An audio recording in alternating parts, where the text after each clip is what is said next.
धनतेरस हमें रोग मुक्ति के तौर पर भी देखे जाने वाले पर्व के तौर पर हमेशा पूजनीय है, याद रहता है। और धनतेरस के दिन भगवान धन्वंतरी की पूजा करना कितना शुभ है, ये जानने के लिए हमने निवेदन किया ज्योतिषाचार्य और पंडित विनोद शास्त्री जी से। सर, स्वागत है आपका। धनतेरस हालांकि जो दीपावली उत्सव है उसकी शुरुआत का पर्व भी माना जाता है, लेकिन बड़ा ही धार्मिक और कहें सनातनी महत्व है, कैसे देखते हैं? दीपावली का आगाज धनतेरस से ही शुरू हो जाता है जी। और धनतेरस को जो ये लक्ष्मी जिसको हम कहते हैं, ये महालक्ष्मी, पृथ्वी जो है हमारी, ये महालक्ष्मी का रूप है जी। और पृथ्वी की पूजा तो वैसे किसी तरह से की नहीं जा सकती, इसका एक स्वरूप बना हुआ है, पौराणिक आख्यान है। तो महालक्ष्मी के रूप में पृथ्वी को मानते हैं और इसलिए पृथ्वी के जो पार्थिव तत्व हैं जिनमें सोना, चांदी, लोहा, तांबा या मिट्टी, इन सब के बर्तन या गहने, ये सब पार्थिव तत्व हैं। इनको धनतेरस के दिन घर में लाया जाता है और उससे पूजा का आगाज होता है जी। इसलिए धनतेरस में सबसे ज्यादा इन सब चीजों को अपनी सामर्थ्य के अनुसार जो भी हो ले सकते हैं। दूसरा चीज आती है धन्वंतरी जयंती जी। तो वैसे तो क्या होता है, पहला सुख निरोगी काया जी। यदि शरीर सही है तो सब कुछ सही है, और शरीर सही नहीं तो सब बेकार है। इसलिए लक्ष्मी का आनंद भी तभी ले सकता है तब व्यक्ति स्वस्थ रहे, निरोगी रहे। और इसी के लिए भगवान धन्वंतरी की पूजा की जाती है कि जिससे हमें स्वस्थ और निरोग रखे। क्योंकि धन्वंतरी जो है, ऋषि धन्वंतरी जी का जो प्राकट्य हुआ था वो मध्याह्न में हुआ था।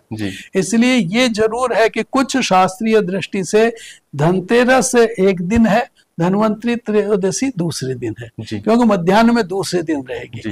पर कई लोग परंपरा के अनुसार कि जिस दिन धनतेरस होती है उसी दिन वो धन्वंतरी की जयंती मनाते हैं, वो 18 तारीख को ही मनाएंगे जी। पूजन कोई विधि इसके लिए कि धन्वंतरी की पूजा में तो जो भगवान धन्वंतरी की प्रतिमा, उनकी फोटो लेकर के और जैसे जो भी षोडशोपचार के आह्वान करके, उनका नैवेद्य वाद्य समर्पण करके और जो भी प्रसाद और अपनी आरती करके उनकी पूजा करनी चाहिए। वैसे सबसे ठीक है ये धन्वंतरी की पूजा भी न कर पाए तो जितनी अपनी सामर्थ्य हो उस तरह की वस्तुएं जरूर उस दिन खरीद करके लानी चाहिए और लक्ष्मी के पूजन के लिए वो निर्धारित कर देनी चाहिए, जिससे कि वो लक्ष्मी का घर में आगमन हो जाता है। ज्यादातर लोग सोना या चांदी खरीदते हैं इस दिन, पर भाव तो आपने देख लिए।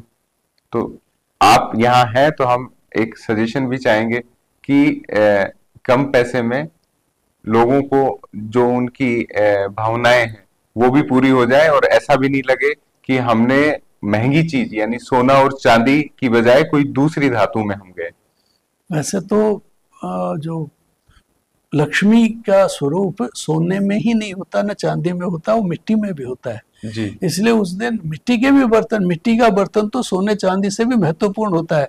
यदि सोने चांदी की वस्तुएं ले आओ और मिट्टी के दीपक नहीं लाओ, मिट्टी के बर्तन नहीं लाओ, तो वो सब बेकार हो जाता है। इसलिए सोने चांदी से महत्वपूर्ण मिट्टी का है, और मिट्टी के बर्तन खरीदने में कोई महंगाई वाली बात नहीं है। इसलिए मिट्टी के बर्तन, फिर उसके बाद में फिर तांबे के, पीतल के, कांसी के, ये भी जितनी अपनी सामर्थ्य है उसके अनुसार कुछ लेकर के आया जा सकता है।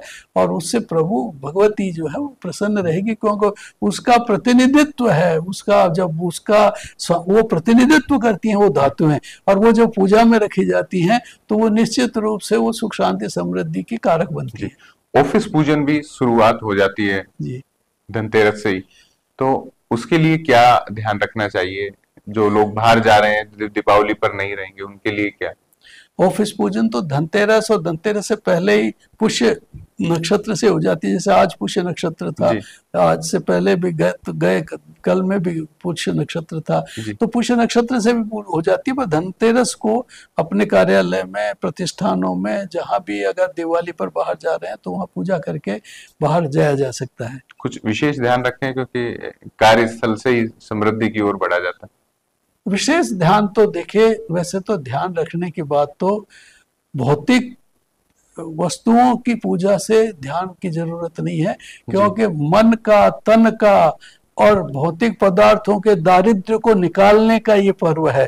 इसलिए मन के दारिद्र्य को, तन के दारिद्र्य को और उसके साथ आसपास के दारिद्र्य को जो है वो बाहर निकाल करके हम पवित्र मन से रहें, वो सबसे बड़ी पूजा हो जाती है।